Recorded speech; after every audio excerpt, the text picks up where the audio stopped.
Welcome to episode 147 of Broad Street Hustle. I'm your host, Tommy Nanny. I feel like I have not been on here for a while as we took a week off and I was sick after the Super Bowl. So last time I was on here was Eagles were not two-time Super Bowl champions and they are now. Do not try to adjust your YouTube channels as we are doing audio only this week. So you may be watching us on YouTube. You're only going to see some squares. You're not going to see any faces. But if you are listening to the other platforms, we are on audio, of course. I got a great show tonight, maybe. Um, we're doing we're gonna talk a little Sixers. We're gonna talk a little Phillies prior to our big baseball preview show, which will be next week. We're only gonna focus just on the Phillies this week with a little chatter. And I think we're covering our first horse race of the road to the Kentucky Derby as the 3-year-olds go to Florida in the Fountain of Youth. All right, let's go through the one. I got the usual co-host with me tonight. I got Jason Sayeda. Hey, Tom, what's going on? And I got Jimmy the Chalk. I think I froze at some point, so I don't know what's going on. We'll make it. Well, we're doing it live again, so let's just roll. I don't know. My computer was updating when I turned it on, so I don't know what's going on. All right, as I said, episode 147 is brought to you by Jim Vanina's Pizza. You tried the rest. Now I'll try the best. All right, let's kick it off. Sixers, as we got some breaking news, this afternoon. You can call it breaking news because it was officially announced, but I'm sure it was kind of the expectation amongst you two, and probably most of the Philadelphia area. But Joel Embiid is being shut down for the rest of the year. Sixers are currently on a 9-game losing streak, holding the sixth worst record in the NBA, I believe, right now, with the 5th worst in plain sight, and only going to go down from here. Jason, thoughts? I would not be surprised if Paul George is shut down at some point here shortly as well, and you just see a full tank, which we're good at. This kind of brings me back for 12 years ago or whatever it was. So Yeah. don't feel at home now. Jason? Well, obviously, I think we've all been saying for at least a month now that we prefer them to lose out, but they are better now just this year, but they were better without Embiid on the court this year. So, like, if they want to tank, then they better shut down Paul George, because I'm not convinced that they're not going to sneak into the playoffs. Now, of course, they'll get annihilated, but listen, Embiid was out there with what looks like a degenerative knee issue, which obviously is not good, but he couldn't move, and especially defensively, like he just couldn't move. And he was just when he was on the court, they were bad. So, when you take a step back and you just think, now they shut him down, what are they going to do to try to get his knee better? Are they going to explore another surgery? Are they just going to try some different type of rehab? Obviously, he's not getting any younger. So I think obviously this is the best move was to just say, all right, you're done for the year. No Olympics for him to be goofy and try to play in this summer. So maybe they could get him back to, he's probably never going to be 100% again, but if he's 80%, he's still maybe a top 10 player in the league. I don't know. I just look and everybody's killing Morey, and I kind of think he's a little bit of a victim of circumstances here, especially with Embiid. Now, he did force the Paul George signing, but he's in this spot where, like I said, Embiid's not getting any younger, right?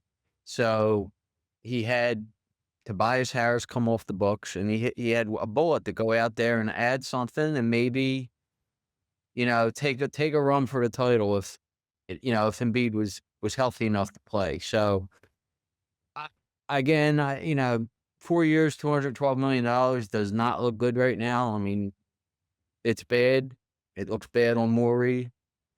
I understand what he tried to do. I think they're a little I think the organization is upset with Embiid, and from what I could see, is I think he's somewhat lazy in a sense to where like I don't know if he's rehabbing when he gets injured. I don't know if he's rehabbing the way he should be rehabbing to get back to 100% health.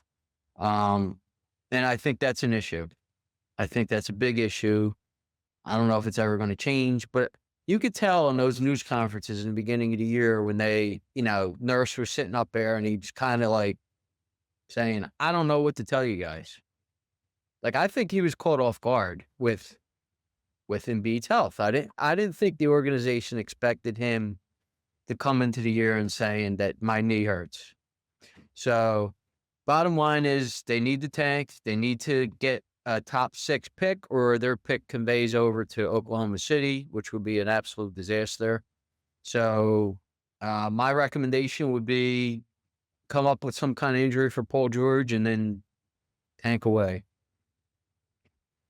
Yeah, and I'll touch a little bit on pretty much, what you said as far as, the Embiid knee thing is one thing. I mean, we're not doctors.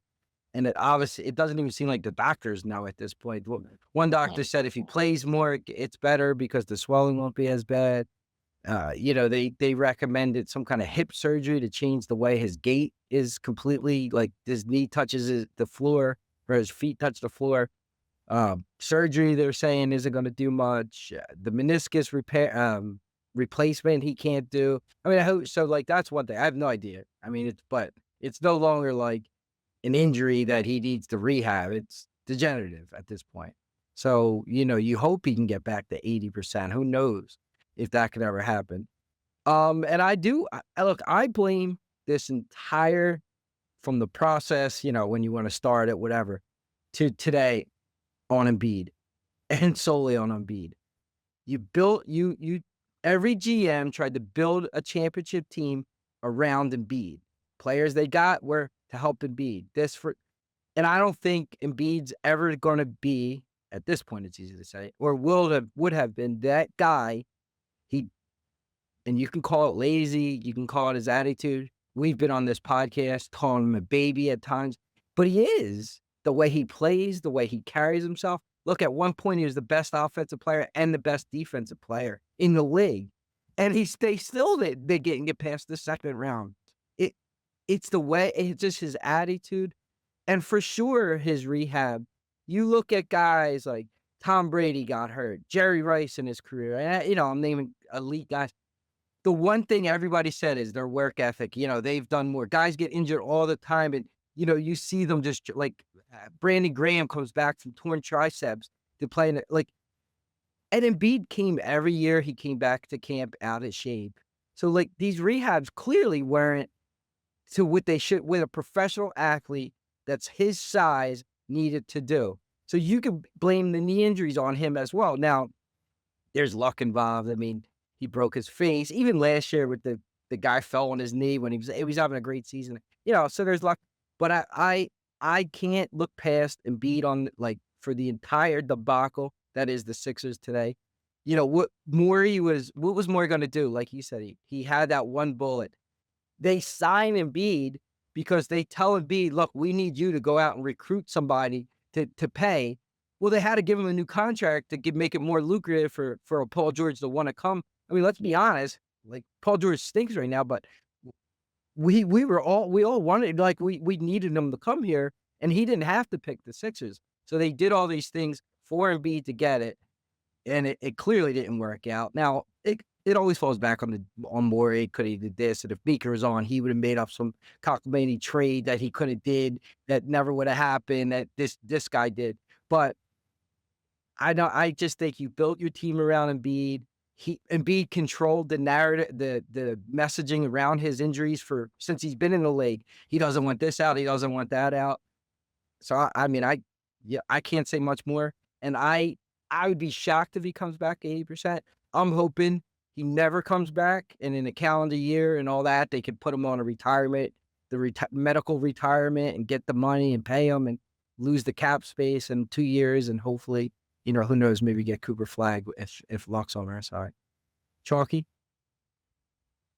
Yeah, I mean, I'm on record on here saying that I think he came back way too fast to try to play on that knee injury at the end of last year, but it was the playoffs. I mean, I get that you had to try to do it. I was dead set against him playing in the Olympics. I don't care if it was his dream. I mean, if you're playing you're playing the long game here, he can't be playing there. So he has issues with conditioning, like Jason said. And obviously he needs rest at some point. You're out early in the playoffs, but then you come back and play in the Olympics and you basically lose your whole off season. And then the messaging around what the real deal was at the beginning of the year, where we find out, however, it was close to the season that, oh, he's not ready. Like, I mean, the messaging around the team is remained terrible for the last decade plus or whatever. I mean, and I'm not saying this Embiid's issues are on the fault of what I'm going to say here, but I mean, at what point do you start questioning the medical staff? Like, Embiid can be lazy, but how effective are they being? They got, who was it? Was it Gordon or somebody? It was like, he's got an injury. We don't know what it is. We don't know what else to do. Like, and they were just out for a while. I think Gordon might just had surgery, but if it wasn't him or somebody else, where nurse was just like, yeah, the doctors don't know what's wrong. He's in her pain, but they don't know what to do to fix it. Well, I mean, come on, like, it's comical. And George was the bullet. They look, you had one bullet because you had to time everything right because you had to sign Maxey to the extension. So you had to take a shot this year. George was the guy that was out there that was available, unless you're going to try and swing some trade for Jimmy Butler, but that wasn't going to happen in the offseason. And we saw what he did this year when he wasn't happy, right? So George was the guy that was available. And I don't know if George is done either. I mean, George's effort is obviously not that. Like, he's going in. What pissed me off hurt. was he's talking about, well, I'm not going to do the podcast so I can focus on playing so we can get to the playoffs. Like, we're professionals. We can podcast and do our job. No, but Yeah, you can't play well in the NBA. Come on now. Like, that's. I mean, think about it. And I don't know the circumstances that took place, but like, again, like you had a court, George, whether you think he's worth it or not, it's another story, but you had a court. So like Embiid, who knows what they said? Like, you're going to be out there, Maxey, you're going to be, and the guy comes in and right off the bat, Embiid's, shows up and he just can't play. Nobody knows why. And then he's playing with mixed matchup. Yeah. And then George gets hurt in the preseason, so he doesn't start the season either. Yeah, guys, I mean, and now George has like a torn thumb. So like it's affecting his shooting and all, but I mean, the bottom line is what I think you're trying to say, Tom, is like, it never had a chance to work because Embiid never played. Right. I mean, it might have been for this first season what these guys to play together anyway, and you needed a season. Well, you didn't even get that. You got some practices. How many games did they have all three of the guys together this year? Like 10 or less, maybe? When Max was hurt for a while. And to Jason's point, I mean, the 10 they had together, Embiid was 40% in some. Yeah, no, he wasn't good. I mean, so never had a chance to work. No, and I mean, look, I'll say, so I'm not going to kill Morey for that because he really didn't have it. He didn't have three guys to choose from, and he picked the wrong one. This isn't, Harris instead of Butler or whatever. Like, I want to blame that. That wasn't the real scenario. But Ben Simmons instead of Butler was the scenario. Yeah. Whatever.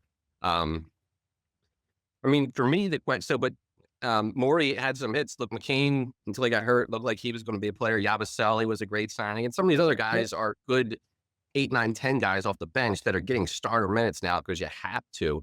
The thing now, Jason mentioned that they were doing well. I mean, Drummond has done nothing this year. Drummond looks washed. So him as a backup center to give you minutes, like as a starter when Embiid is out, was completely useless because he can't even rebound anymore. But I think at this point, not only, you got to shut Embiid is getting shut down too late. I think you got to shut George down. The real question is who's coaching the team next year, because it doesn't seem like Nurse is on real firm footing right now. So they give him another year and say, look, this was beyond your control, or they're like, we totally don't need Nurse at all. They really better not. I don't know. I don't think Nurse wants to be involved. Like, he don't like. I can blame Nurse, but if the rest of the team doesn't really did he lose the team? And it's like, you can't bring him back. So, I mean, he certainly, I mean, if I were him, I would be frustrated with the way I was getting told, because he's the guy that's out there every day at press conferences. And he's not getting up.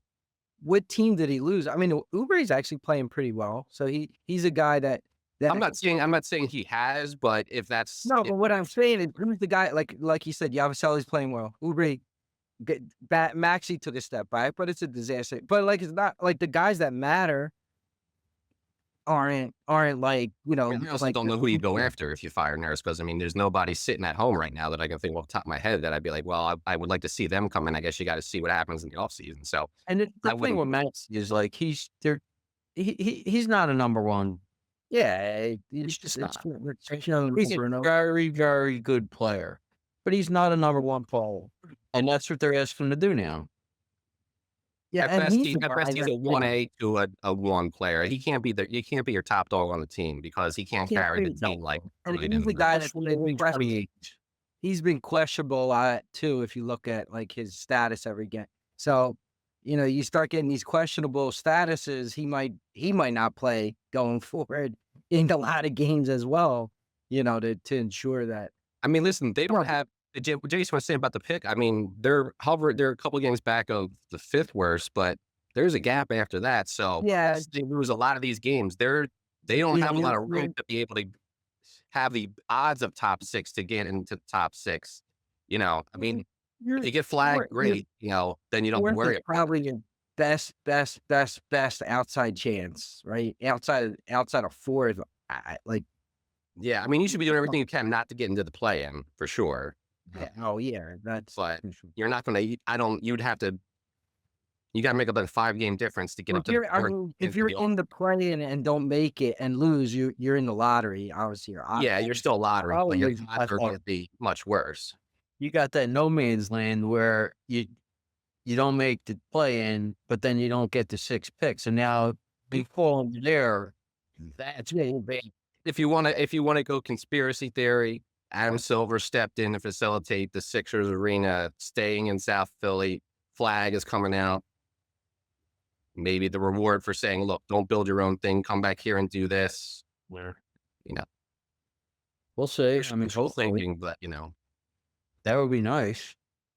I mean, look, think about it. Next year, if your starting 5 is Maxey, McCain, whatever his name is, Flag, George, and Embiid. I mean, yeah, so you're going to flag the 6th man and it's Oubre or whoever else, Yeah, I mean, of course, but it's all about getting healthy. So I don't know. I would send him. Didn't Kobe go to Europe to get stem cells or something when he got hurt a couple times? Like I would ship him off. Well, there's like that microfracture they're saying they don't do that no more. The thing Ball got where he got the meniscus replacement, and B's not eligible for that. I mean, if he had the other surgery before or something. I think it has to do with his size too, because Ball, it took all 3 years to get back or whatever. He's still not. He's not younger than Embiid. He's not as tall, so yeah. I don't know. I don't think he's gonna come back with any. Like I said, 80% I'll take. You can make nothing. I think it's 50-50 if he plays half of the season again at this point. Because you just don't know what this knee situation is. I'll tell you what would be like a really big boost for the Broad Street Hustle podcast was if the member who's not on tonight were to score Jeff Rowland onto the podcast for an episode. Then we could get into degenerative knee issues and chances of Embiid returning to, I didn't know Walt had a hook with Jeff Rowland. Yeah. Walt. All right. Well, I think May 13th I saw is the draft lottery. So that's the next time we'll talk about this. It's the next I would say. So I mean, and what's the in the next 5 years? Yeah, I'll put some out there. Will Broad Street Hustle have more Sixers conversation or Flyers conversations? Oh, I think Flyers are forever in no man's land. I think at this point, like the Flyers have to be like in the race for the President's Trophy for us to have a Flyers conversation. The Flyers will remain drafting the 12th to 15th pick every year and getting a third line center. Great, baby. All right, let's move on to the Phillies. I don't know if you guys had a particular topic you wanted to cover with the Phillies, or you just kind of wanted to fire off some what we think's going to happen, or I can't remember. We haven't talked, I guess, anything Phillies since right after No. this season. Yeah, I mean, I think Um, we should go through their off season and any changes that were made. yeah, I think we covered it a little bit, but we could do kind of do more, actually what happened and then debrief. And I got some questions or some topics too to throw out there, get your opinions on. But I don't know who has the off-season transactions more readily. Probably Jason. You have kind of what I they got did. them all there. Yeah. So go ahead, run through it, and then we'll debrief. Yeah, I mean, before we get there, I just want to say, I mean, I'm going to give you what came in the off season, but I kind of think Dombrowski's going to be on the hot sheet this year. Specifically because I'm getting some kind of message. All right. He really didn't do much. Now look, they added Jesus Luzardo, which I think was a great move. Um, Solidifies the rotation, right? I think potentially could give them a lefty that could split up Wheeler and Nola in the playoff rotation. I think he could be that good. So I love that move. Now they also solidified this, I guess you'd call it the sixth starter with Joe Ross. Solid sixth pitcher option. He's also going to be a long reliever in the bullpen and maybe bridges the gap to once Painter is ready. Added Max Kepler, who's a solid outfielder, left-handed hitting outfielder, great defensively. I think he's a potential 20 home run guy. His splits aren't that different, lefty and righty. So if Meeker was here, he would be complaining that's another lefty, this and that. I don't think it matters that much. I think he's a good, solid player. The rest of the lineup, I'm sure we'll get into that soon. Is that good enough to fix what we think has a lineup that has issues? And the bullpen he added, I guess Jordan Romano is going to be your closer. They're saying he's throwing hard now again, so maybe he's back. But I still think there's deficiencies in that bullpen. I don't know if Jordan Romano is enough to add to that bullpen to make it. They had to improve. Yeah. So that was one thing I had. So that was one of my topics was like bullpen / closer. And compare it. They did. They really didn't do it. So compare it to last year.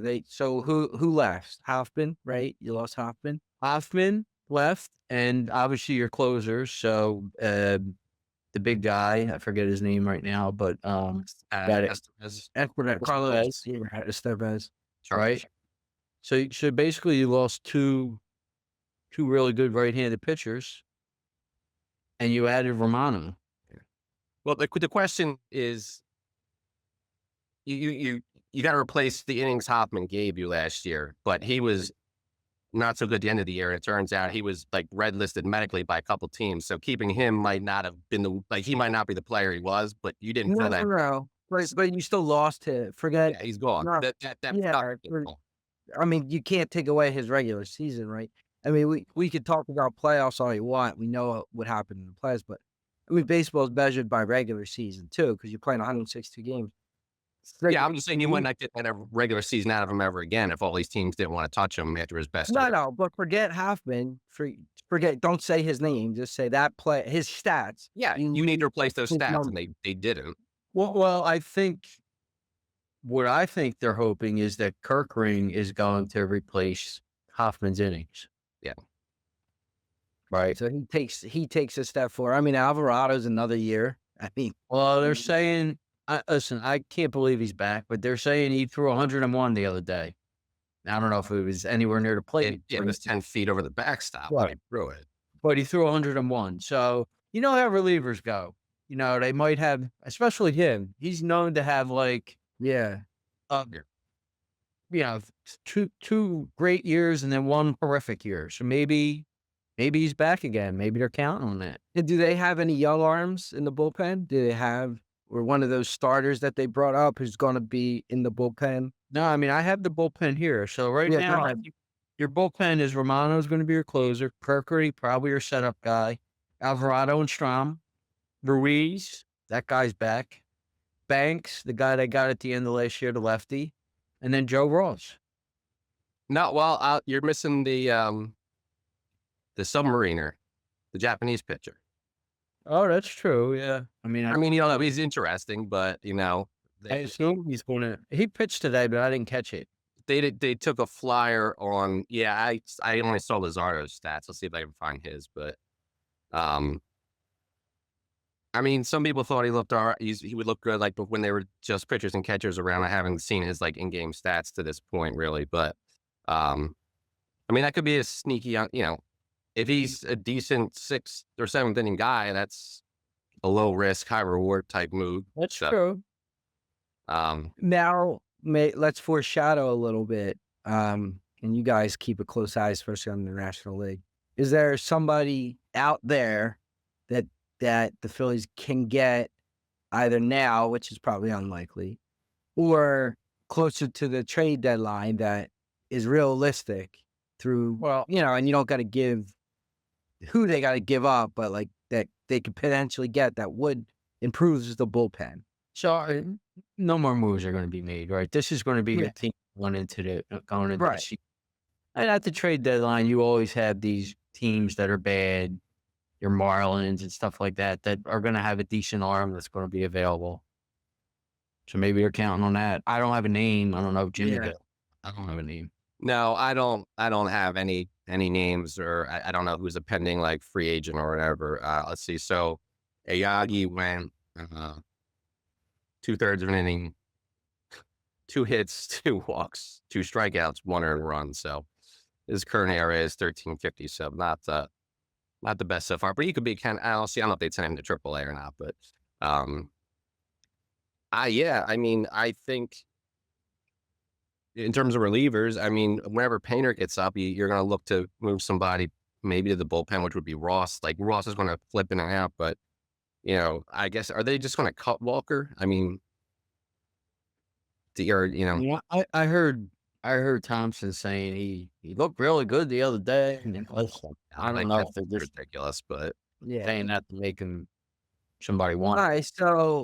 So would you? well, but the guy. I say- mean, we talked about this before. The guy to probably move in here is going to be Ranger because you got 3 of 5 lefties right now in the starting rotation. So Yeah. he's the guy you look to move for But- somebody, but maybe, would you- but he's so more right valuable now, than at the right deadline. now, the starting rotation this year, and again, you don't know what's going to happen this year, right? You can only go based on paper. This year versus last year. I mean, you would probably Way better this year. Way better. Right. Yeah, Luzardo makes him a lot better. Way better. bullpen on paper this year or last year. I mean, I listen, mean, if Romano is good, maybe because they didn't have a closer last year. They haven't had a closer. When's the last closer they had?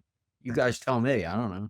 I mean, Kimbrel was getting the majority of stuff, but who I mean, who wants to really want to call him closer? Eflin didn't always close either when he was in They there. didn't So really have a closer. So if this guy's a closer, maybe. But Giles was the last real closer they had. I mean, that was 10 years ago, wasn't it? Well, they didn't win a lot of games in between then and the next couple of years. So Yeah. So I mean, listen, if this guy's a solid closer, maybe they're better this year. yeah, Okay. I mean, you had what was it, 2 or 3 relievers made the All-Star game last year off this team. So Yeah, I mean, your bullpen's Oh, not going to be on paper for this year to start. So all right, now let's get to everybody's favorite topic, the lineup. that's So- what my concern is. Yeah. So the lineup's exactly the same as far as players are concerned, right?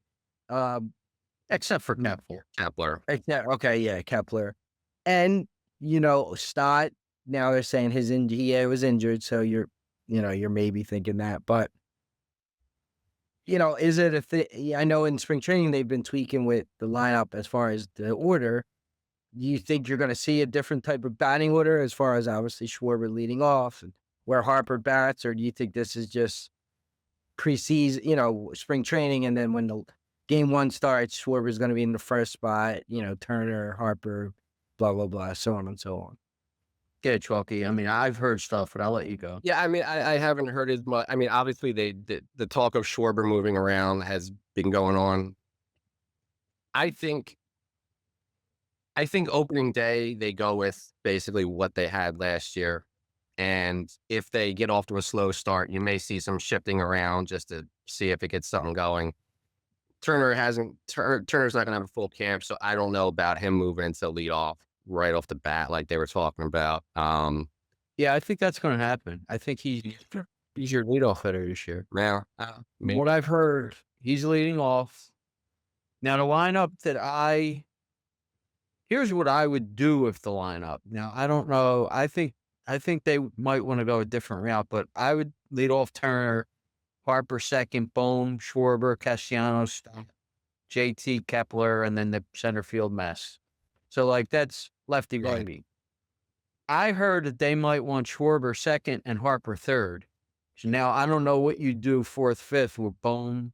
See those guys, Bohm. Well, so my question to you guys in this was going to be, and your lineup potentially sort of answered it, maybe Jason, is so when it comes to Bohm, are you more confident in seeing the player that was the first half All-Star or the second half slump as far as at the plate this year?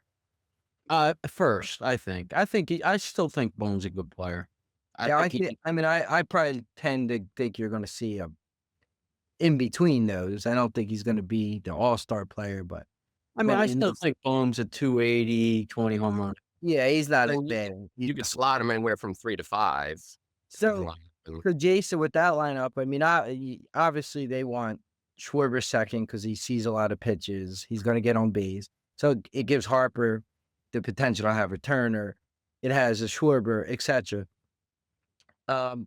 But and also maybe Turner steals a little bit because Harper's not at the plate.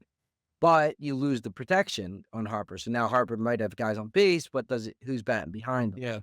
Yeah. Is the argument. So, your lineup was the other way around where Harper's getting the protection, but he's not going to necessarily have the table centers and, So what they could do is if they want Schwarber second and Harper third, hit Bohm fourth, and then maybe you split up Bohm and Castellanos. Maybe you put. I don't think Stott is a top of the lineup hitter. I mean I would if this guy Kepler, if Kepler could hit 260 or 270 with 20 or 25 home runs, then I'm fine with it. Splitting him up between Bohm and Castellanos. You know what I mean? Hitting him fifth, and then hitting Castellanos sixth. Stott seventh, eighth. I would treat Stott as a 7 hitter, as like that he's the top of the order of the bottom of the order. He's leading off for I don't want him hitting fifth. No, and No, but did I see like they were even kicking around Harper leading off at some point? Oh, geez. No, I think Turner's your leadoff hitter unless he just starts out in the toilet. I think it's going to be Turner. Because if you're going to have Harper lead off, then you might want to have like a Stott batting ninth who can get on base, and then he's got somebody, But do you think Turner leading off is going to force him to not swing as chaotic as he can swing at times? Maybe it makes him take pitches. no, I tend to.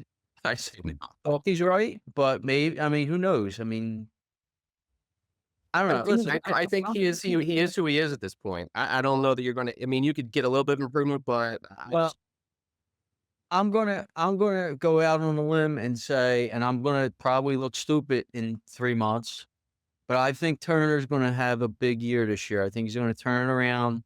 I think he's gonna become your 300 hitter like he should be. And if he's doing that at the top of the lineup, then they have something. Yeah. Look, that would be ideal as long as Schwarber doesn't. I mean, if Schwarber can put those numbers up, hitting second or third, then he's going to be knocking guys in. So look, we've argued or we debated lineup. You turn on any radio show, it's who batting order lineup. The bottom line is if the individual players don't do what they're supposed to, whether they're batting first or batting third, if they're swinging at pitches that are ball, it's not going to matter, right? So like. The one good thing about the Phillies lineup is you have guys that can bat. Schwarber can bat first and fourth and third. But again, he only could do that, and Turner can only do that when they're regardless of where they're at, they're taking pitches. I mean, again, we talked about it. The Phillies Mets, look at that series. They were swinging everywhere.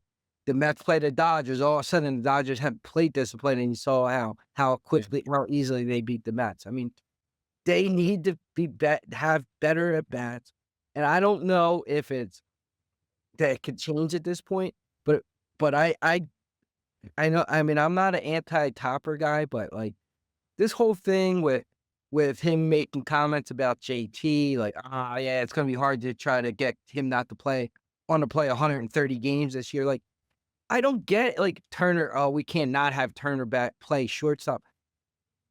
It pisses me off. Like these guys are the players, and you have a coach and a coaching staff who tell the players where they're going to play, what they're going to do, what the lineup is. Where is this philosophy where the players just get to do whatever the hell they want? Nobody's held accountable for it. And I think ultimately that's the problem with a lot of their at bats and their ability to swing at balls and strike. Yeah.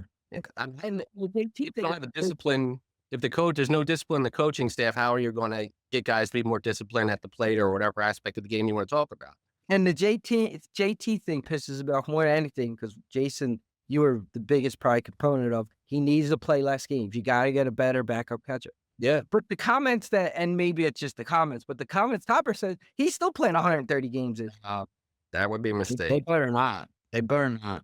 Now, one thing I thought was interesting is that apparently Schwarber is going to play first base in Yeah, training. I was going to bring that up, but because I saw that, but is the logic that Harper would DH and somebody else go in left field, or would Harper just be getting a day off? Period. I don't know if they have a backup first baseman. Like, who is their backup first baseman? Is Clemens no longer? Well, who's some of the scrub guys they got? Do they still have Clemens? So I guess Clemens could make the team if Weston Wilson they were saying was going to make the team, but he got hurt. Yeah. There's a kid, Rick Rincones. Like, Yeah, I know. I saw. I've seen 3 games so far this year. He smokes the ball. He hits the ball very hard. He's an outfielder. He might have a chance now I don't know if he's a true prospect, they're not going to want him to sit on the bench in mothballs, right? They're going to want him to play. But I mean, that kid's he hits the ball hard. Yeah, I seen him hit a opposite field home run the other day. He hit 2 home runs, and today he smoked the ball like a double or something. He could hit, but I don't know if they're going to want him to ride on the bench.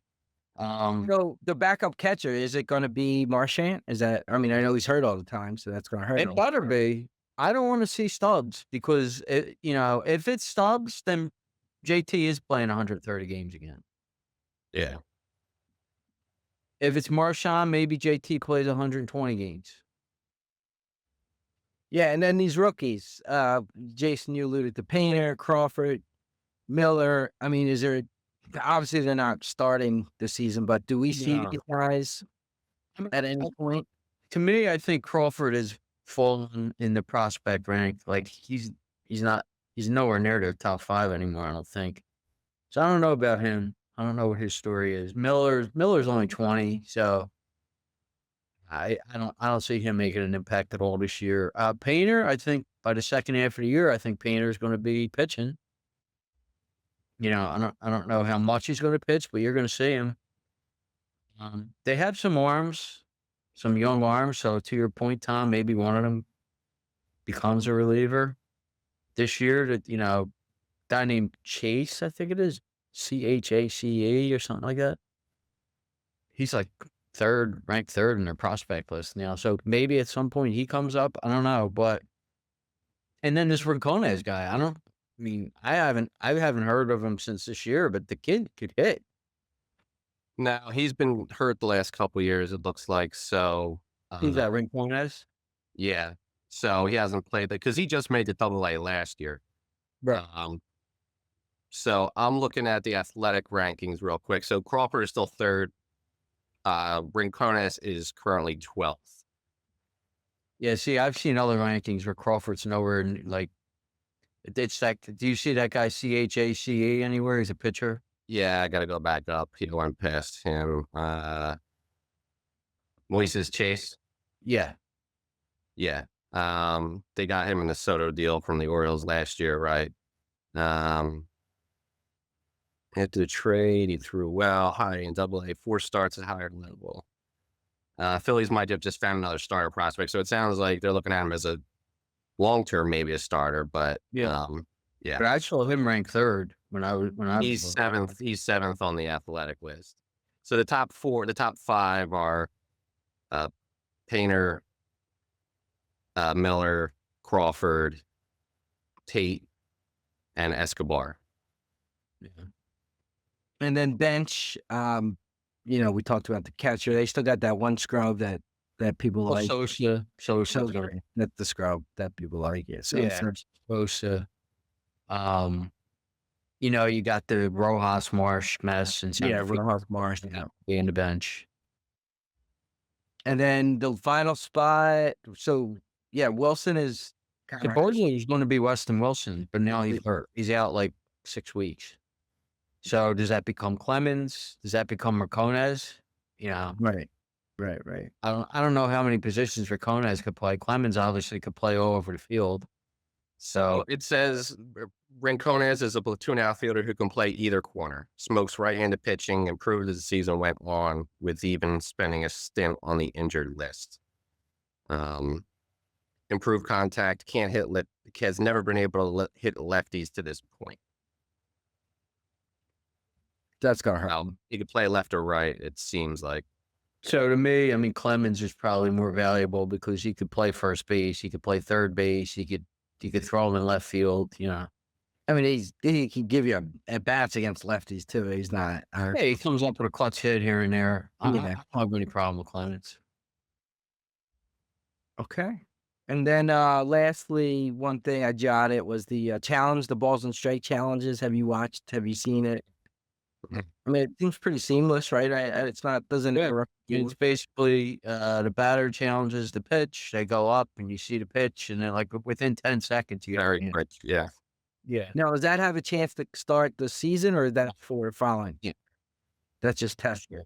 Right. Yeah. I think 26 at the earliest, right? I don't even know if they were going to want to test it for maybe 2 years, but Definitely not this year. I don't know about next year. Okay. Anything else to add on the Phillies, and we'll jump over to the Fountain of Youth and get this wrapped up? I mean, just what I said with I think Dombrowski, by not doing much to help the lineup, I think he should be on the hot seat this year. You went from a World Series appearance to another NLCS appearance to a division round appearance. So I don't know what's next. Get knocked down in the wild card, like. I mean, I think if he fears being on the hot seat, then he's going to have to try to be aggressive at the trade deadline to avoid that. I mean, if you're not going to be around, who cares if you trade these prospects, some of these guys, Yeah, I would have liked to seen a little bit of movement in the lineup, but I know we talked about Bone was possibly Talking about Bone, Stott. Yeah, and they're all bad. They couldn't trade Bone for a ham sandwich, it sounded like. So yeah, I mean, and if it was one of those deals where it was not great, then I'd rather have them. But I mean, I would have liked to seen a little bit of change, I think. I can't believe those three guys are back. Especially like I think it was Metallico who was saying like, the kiddie core, whatever they called them, the kindergarten group, the daycare. He was like, all the fun and games. He was like, I was surprised. I thought Marsh was definitely going to be gone. Me too. I think you'll see a step away from that daycare. I think you'll see a little bit of a different mentality in the locker room, but I know better. Yeah, I don't know how much that matters. All right, let's see if we still remember how to do this. Move on. It's It's road to the Kentucky Derby season. You had a couple prep races, nothing major. Fountain Youth kind of gives a nice unofficial start to the 3-year-old seasons. You're going to start to see races every week, and then obviously the big races kind of mid to late March, early April. So we are at Gulfstream Park in Florida. It's the Grade 2 Fountain Youth for 3-year-old colts. So I did not write odds down. I have odds if you need them. All right. Well, I'm assuming the 6 is the favorite, if I had to guess. Yes. What's the odds on the 6? Goal line. That's about right. All right, so right now we got what, 4 or 5, 6, 7 horses, 8 horses, 8 horses. No, 7, but the 5 is scratched. Okay, so that house one. So Jason, you want to kind of give your thoughts on the Fountain Youth and who you see winning Yeah. it, and if you I mean, I can, don't have anything groundbreaking here. Just looking at the race and looking how Gulfstream Park is kind of speed favoring and stuff. I was looking for a horse that was going to be close. I looked at the Thorograph numbers. And I like horses who pair numbers and are young horses for good trainers that pair numbers and look like they can move forward. So that being said, I just think the 6 Forever Thames, however you say it, is I think he's going to win this race. I think he should sit off the speed. There's a couple of sprinters that are in the race that I'm sure are going to run up and get the lead here. I think he could sit off and win. I don't like Johnny V, but it is what it is. I am going to try to beat the second choice, which is Burnham Square. I just see him as a horse where and Chalky, you may know this more than me. I don't know how many Derby points he has, but he may already be in the Derby. So, like, with this being like the prep to the Derby prep, maybe this is a race where Wilkes doesn't have him totally cranked up, and like he's coming off he paired 7s and he jumped up to a 4 on Thorograph. Maybe he just pairs that 4 again because he's not going to be totally cranked. I'm just going to try to beat him. For second, definitely to win, but for second, I think the Mod horse, the 2 Sovereignty, he's 3-1 morning line. He's coming off a layoff, so Mott's not great off of a layoff. And he really doesn't have the type of race that wins at Gulfstream Park. He's more of a closer. But I'm going to try to beat Burnham Square with Sovereignty to get second. And I'm also going to try to beat him for third. Like, I think the 1 Gate the Wire, he's a sprinter.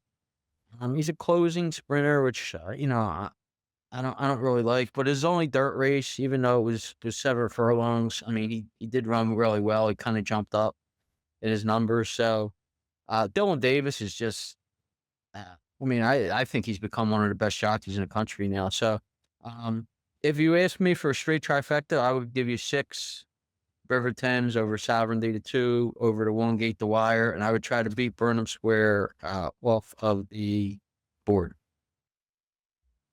yeah. I mean, I don't see any way the 6 River teams can lose this race either. I mean, he should sit the perfect trip, paired the 5s. Should improve off of this effort. I don't even think he needs to run his best race to win. I don't see any killers in here. With Jason, the 3, I would be more apt to try to beat, although I don't know if I could beat him for third because he does kind of run that type of race, but for sure second.